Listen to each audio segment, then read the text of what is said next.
અમરેલી જિલ્લામાં દલિત સમાજના આગેવાનોએ આવેદનપત્ર આપ્યું છે। જિગ્નેશ મેવાણી આગે બઢો હમ તુમ્હારે સાથેના નારા સાથે આવેદનપત્ર આપવામાં આવ્યું છે। બુટલેગરોને સાવરો છો, તમે ડ્રગ્સ માફિયાને સાવરો છો। આવેદન તો આપીએ છે, પણ આવેદનનો કોઈ દિવસ અમને જવાબ નથી મળતો।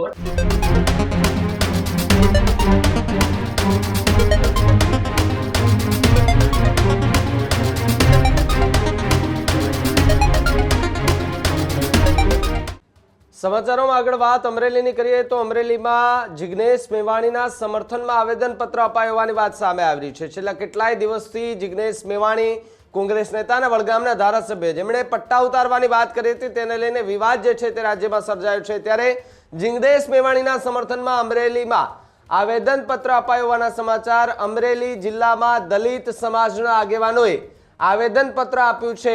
પોલીસ સામે લગાવેલા આરોપ બાદ સમગ્ર ગુજરાતમાં ઠેર ઠેર જગ્યાએ સમર્થન જોવા મળી રહ્યું છે। પોલીસ પરિવારના વિરોધ વચ્ચે જનતાનું મેવાણીને સમર્થન જોવા મળી રહ્યું છે। અમરેલીમાં મેવાણીના સમર્થનમાં નારાઓ લાગ્યા છે। જિગ્નેશ મેવાણી આગે બઢો હમ તુમ્હારે સાથેના નારા સાથે આવેદનપત્ર આપવામાં આવ્યું છે। અમરેલી સહિતના વિસ્તારોમાં ચાલતા દારૂના અડ્ડા બંધ કરવા પણ એ માંગ કરવામાં આવી છે। ત્યારે અમરેલીની અંદર જિગ્નેશ મેવાણીના સમર્થનમાં એક રેલીનું આયોજન કરવામાં આવ્યું હતું। મોટી સંખ્યામાં દલિત સમાજના આગેવાનો જે છે તે આવેદનપત્ર આપવા માટે પહોંચ્યા હતા અને જે રીતે નિવેદન આપ્યું હતું દારૂની વાત કરવામાં આવી છે। તો અમરેલીની અંદર પણ એ દારૂના અડ્ડાઓ જે ચાલે છે તેને બંધ કરવાની માંગ સાથે દલિત સમાજના આગેવાનો જે છે તે આવેદનપત્ર આપવા માટે ગયા હતા। જિગ્નેશ મેવાણીના સમર્થનમાં નારેબાજી પણ કરી હતી, આવેદન પણ આપવામાં આવ્યું છે। ન માત્ર અમરેલી પરંતુ ગુજરાતની અંદર ઠેર ઠેર જગ્યાએ જિગ્નેશ મેવાણીને સમર્થન મળી રહ્યું છે તો ક્યાંક જિગ્નેશ મેવાણીનો વિરોધ એ પોલીસ પરિવાર જે છે તે સતત કરી રહ્યા છે।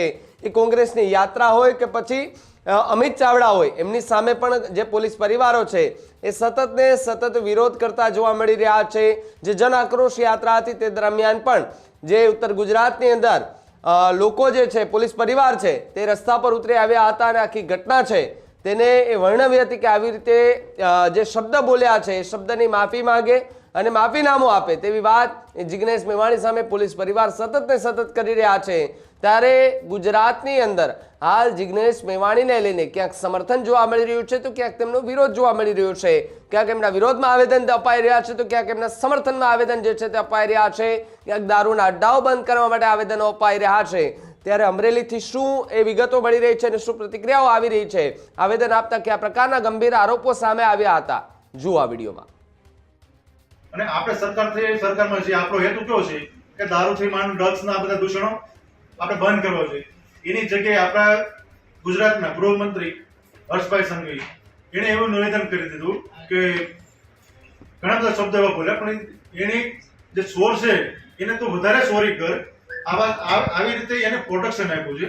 પ્રોટેક્શન કે હકીકત હર્ષભાઈ સંઘવી જે સક્ષમ અને જે વાતો કરે છે કે કાયદે અને કોઈને નહીં છોડવામાં આવે તો આ વસ્તુને એને સપોર્ટ ને જિગ્નેશભાઈને સપોર્ટ કરવો જોઈએ કે જિગ્નેશભાઈ તમે જે બોલ્યા કે જિગ્નેશભાઈ જે વસ્તુ છે ને સાહેબ એ ત્યાં સ્થળ પર સ્થાનિક લોકોએ બતાવ્યું કે અહીંયા એટલું ડ્રગ્સના ઇન્જેક્શનો પડ્યા છે ને વિડીયોગ્રાફી કરીને કંપની ત્યાંથી મોકલ્યું એને આ શબ્દો ને હિસાબે હર્ષભાઈ કીધું એટલે અમે હર્ષભાઈને કહી છે કે આવા શબ્દો તમારાથી ના કહેવાય અને તમારે રાજીનામું દેવું જોઈએ। તમે બુટલેગરોને સાવરો છો, તમે ડ્રગ્સ માફિયાને સાવરો છો કે તમે તમારા ધારાસભ્યને સપોર્ટ કેમ નથી કરતા?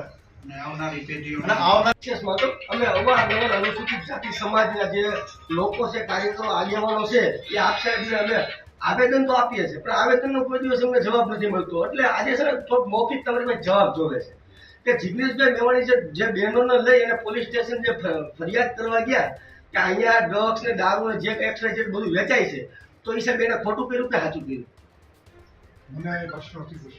ના સાહેબ અમર લેખિતમાં તમે જવાબ કોઈ આપતા નથી।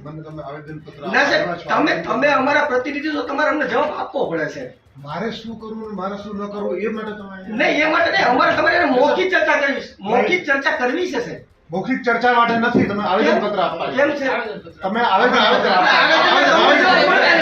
કાંઈ વાંધો નહીં, આપણે સાહેબ આપણે મૌખિક ચર્ચા નથી કરતા, નો ડાઉટ, કાંઈ વાંધો નહીં, મૌખિક આપણે કોઈ જવાબ દેવા રાજી નથી કેમ કે જવાબ દેવા અઘરા પડે છે। પણ એમાં એવું છે નરેશભાઈ આજે અમરેલી જિલ્લામાં અનુજાતિના આગેવાનો બધા ભેગા થયા અને જિગ્નેશભાઈના સપોર્ટમાં કે આપણા રાજ્યના ગૃહમંત્રી જ્યારે ગુજરાતની જનયાત્રા કોંગ્રેસની હતી એમાં થરાદમાં જિગ્નેશભાઈને મહિલાઓ ગાડી રોકી અને ત્યાંની એને બધી આપવીતી મહિલાઓએ કે અમારા વિસ્તારમાં સ્કૂલની બાજુમાં દારૂ તો ઠીક છે પણ ડ્રગ્સ પણ એટલા ગામડા સુધી ડ્રગ્સ પહોંચી ગયો છે તો આની જિમ્મેદારી કોની?